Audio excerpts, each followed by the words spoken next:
छठा, योग मुद्रा। मूल बंध के साथ पद्मासन से बैठकर प्रथम दोनों नासिका पुटों से पूरक करके जालंधर बंध लगावें।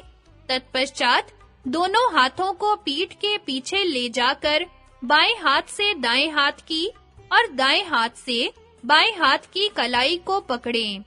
शरीर को आगे झुकाकर पेट के अंदर एड़ियों को दबाते हुए सिर को जमीन पर लगा दें।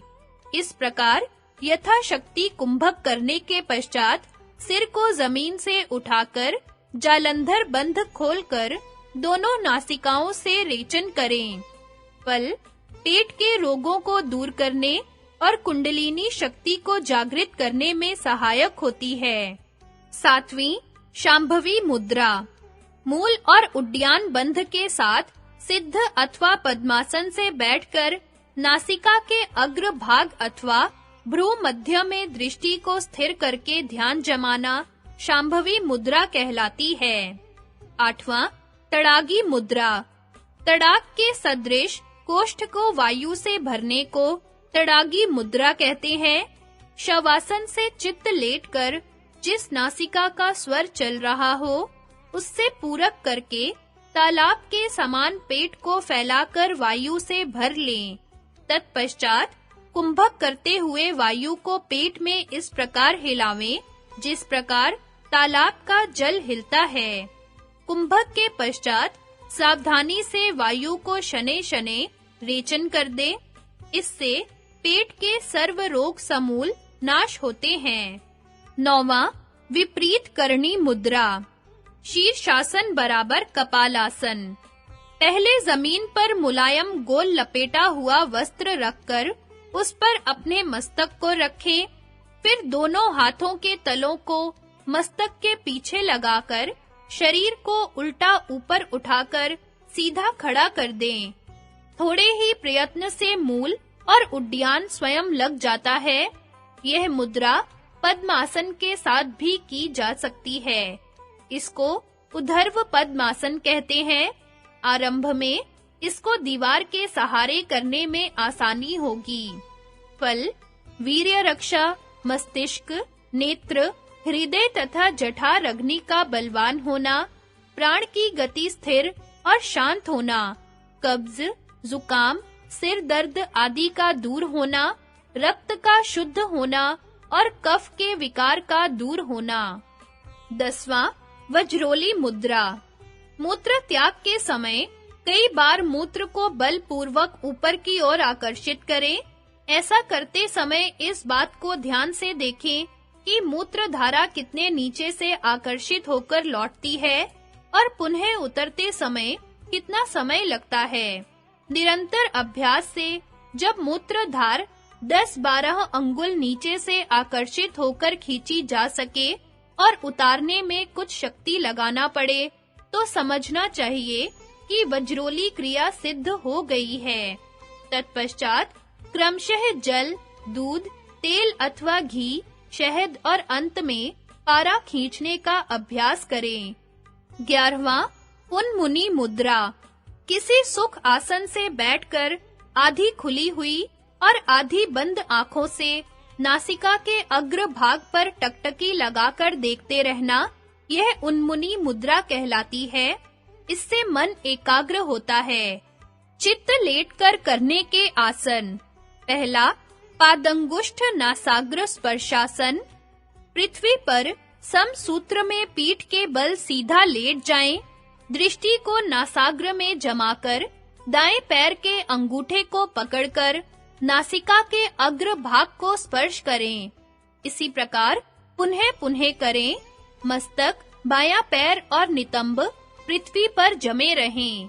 इसी प्रकार दाएं पैर को फैलाकर बाएं पैर के अंगूठे को नासिका के अग्र भाग से स्पर्श करें। फिर दोनों पैरों के अंगूठों को दोनों हाथों से पकड़कर नासिका के अग्र भाग को स्पर्श करें। कई दिन के अभ्यास के पश्चात अंगूठा नासिका के अग्र भाग को स्पर्श करने लगेगा। फल कमर का दर्द, घुटने की पीड़ा, कंध स्थान की शुद्धि एवं उदर संबंधी सर्व रोगों का नाश करता है। यह आसन स्त्रियों के लिए भी लाभदायक है। दूसरा, पश्चिमोत्तानासन। दोनों पांवों को उड्डयन और मूल बंध के साथ लंबा सीधा फैलावें। दोनों हाथों की अंगुलियों से दोनों पैरों की अंगुलियों को खींचकर शरीर को झुकाकर माथे को घुटने पर टिका दें। यथाशक्ति वहीं पर टिकाए रहें। प्रारंभ में 10-20 बार शनह-शनह रेचक करते हुए मस्तक को घुटने पर ले जाएं और इसी प्रकार पूरक करते हुए ऊपर उठाते चले जाएं। फल: पाचन शक्ति का बढ़ाना, कोष्ठबद्धता दूर करना, सब स्नायु और कमर तथा पेट की नस नाड़ियों को शुद्ध एवं निर्मल करना, बढ़ते हुए पेट को पतला करना इत्यादि। इस आसन को कम से कम 10 मिनट तक करते रहने के पश्चात उचित लाभ प्रतीत होगा। तीसरा, संप्रसारण भूनमनासन। पैरों को लंबा करके यथाशक्ति चौड़ा फैलावें। तत्पश्चात दोनों पैरों के अंगूठे को पकड़कर सिर को भूमि में टिका दें। फल: इससे उरु और जंघा प्रदेश तन जाते हैं। टांग, कमर, पीठ और पेट निर्दोष होकर वीर्य स्थिर होता है। चौथा, जानुशिरासन। एक पांव को सीधा फैलाकर दूसरे पांव की एड़ी गुदा और अंडकोश के बीच में लगाकर उसके पाद तल से फैले हुए पांव की रान को दबावें। मूल और उड्डयन बंध के साथ फैले हुए पैर की अंगुलियों को दोनों हाथों से खींचकर धीरे-धीरे आगे को झुकाकर माथे को पसारे हुए घुटने पर लगा दें। इसी प्रकार दूसरे पांव को फैलाकर माथे को घुटने पर लगाएं। फल: इस आसन के सब लाभ पश्चिमोत्तान आसन के समान हैं। इसको भी वास्तविक लाभ प्राप्ति के लिए कम से कम 10 मिनट करना चाहिए। पांचवां, आकर्ण धनुषासन। दोनों पांव एक दूसरे के साथ जमीन पर फैलाकर दोनों हाथों की अंगुलियों से दोनों पांव के अंगूठे पकड़ लें। एक पांव सीधा रखकर दूसरे पांव को उठाकर उसी ओर के कान को लगावें। हाथों और पैरों के हेर-फेर से यह आसन 4 प्रकार से किया जा सकता है। पहला, दाहिने हाथ से दाहिने पांव का अंगूठा पकड़कर बाएं पांव का अंगूठा बाएं हाथ से खींचकर बाएं कान को लगाएं। दूसरा, बाएं हाथ से बाएं पांव का अंगूठा पकड़कर दाहिने पांव का अंगूठा दाहिने हाथ से खींचकर दाहिने कान को लगाएं। तीसरा, दाहिने हाथ से बाएं पांव का अंगूठा पकड़कर उसके नीचे दाहिने पांव का अंगूठा बाएं हाथ से खींचकर बाएं कान को लगाएं। चौथा, बाएं हाथ से दाहिने पांव का अंगूठा पकड़कर उसके नीचे बाएं पांव का अंगूठा दाहिने हाथ से खींचकर दाहिने कान को लगाएं। फल: बाहु, घुटने, जंघा आदि अवयवों को लाभ पहुंचता है। छठा, शीर्षपादासन। चित्त लेटकर सिर के पृष्ठ भाग और पैरों की दोनों एड़ियों पर शरीर को कमान के सदृश कर दें। इस आसन को पूरक करके करें और ठहरे हुए समय में कुंभक बना रहे। तत्पश्चात धीरे से रेचक करना चाहिए। फल: मेरुदंड का सीधा और मृदु होना, संपूर्ण शरीर की नाड़ियों, गर्दन और पैरों का मजबूत होना। सातवां, हृदय स्तंभासन। चित्त लेटकर दोनों हाथों को सिर की ओर और दोनों पैरों को आगे की ओर फैलावें। फिर पूरक करके जालंधर बंध के साथ दोनों हाथों और दोनों पैरों को 6-7 इंच की ऊंचाई तक धीरे-धीरे उठाएं और वहीं पर यथाशक्ति ठहरावें। जब श्वास निकालना चाहें, तब पैरों और हाथों को जमीन पर रखकर धीरे-धीरे रेचक करें। फल: छाती, हृदय, फेफड़े का मजबूत और शक्तिशाली होना और पेट के सब प्रकार के रोगों का दूर होना। आठवां, उत्तान पादासन। चित्त लेटकर शरीर के संपूर्ण स्नायु ढीले कर दें।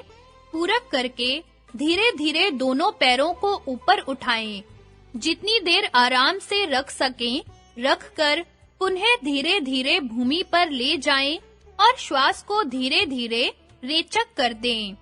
प्रथम बार 30 डिग्री तक, दूसरी बार 45 डिग्री तक, तीसरी बार 60 डिग्री तक पैरों को उठावें। इस आसन के आधुनिक अनुभवियों ने 9 भेद किए हैं। पहला, द्विपाद चक्रासन। हाथों के पंजे नितंब के नीचे रख चित्त लेट एक पैर घुटने में मोड़कर घुटने को पेट के पास लाकर तथा दूसरा पैर किंचित ऊपर उठाकर बिल्कुल सीधा रखें और इस प्रकार पैर चलावें जैसे साइकिल पर बैठकर चलाते हैं।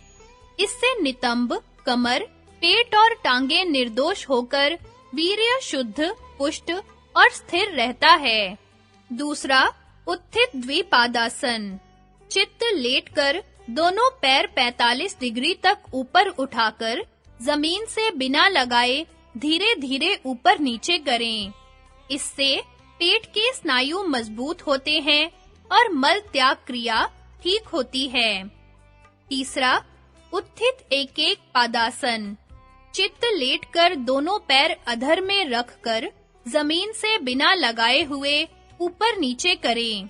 इससे कमर के स्नायु मजबूत होते हैं, मलोत्सर्ग क्रिया ठीक होती है, वीर्य शुद्ध और स्थिर होता है।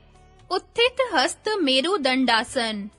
हाथ पैर एक रेखा में सीधे फैलाकर चित्त लेटें, दोनों हाथ उठाकर पैरों की ओर ले जाएं। इस प्रकार पुनः पीठ के बल लेटकर पुनः उठें। इससे कमर, छाती, रीढ़ और पेट निर्दोष होते हैं। पांचवा, शीर्षबद्ध हस्त मेरुदंडासन। पूर्ववत पीठ के बल लेटकर सिर के पीछे हाथ बांधें, बिना पैर उठाए कमर से शरीर ऊपर उठाएं। इससे पेट, छाती, गर्दन, पीठ और रीढ़ के दोष दूर होते हैं। जानुस्पृष्ट भाल मेरुदंडासन। उपयुक्त आसन करके घुटना मोड़कर बारी-बारी धीरे-धीरे माथे में लगावें। नीचे का पैर भूमि पर टिका हुआ सीधा रहे। इससे यकृत, प्लीहा, फेफड़े आदि निरोग होकर पेट, गर्दन, कमर, रीढ़, उरु बलवान और निर्विकार होते हैं। सातवां, उत्थित हस्तपाद मेरुदंडासन।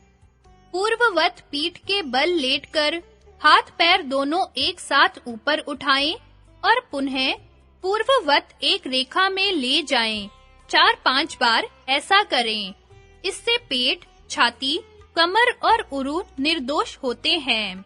8वां, उत्थित पाद मेरुदंडासन। पैर सामने को फैलाकर हाथों की कोहनियों के बल धड़ को उठाएं। अनंतर पैर 45 डिग्री तक ऊपर उठाकर ऊपर नीचे करें। इससे कमर, रीढ़ और पेट निर्दोष होते हैं। 9वां, भालस्पृष्ट द्विजानु मेरुदंडासन। ऊपर कहे अनुसार ही करें, किंतु इसके अतिरिक्त सिर दोनों घुटनों में लगा दें।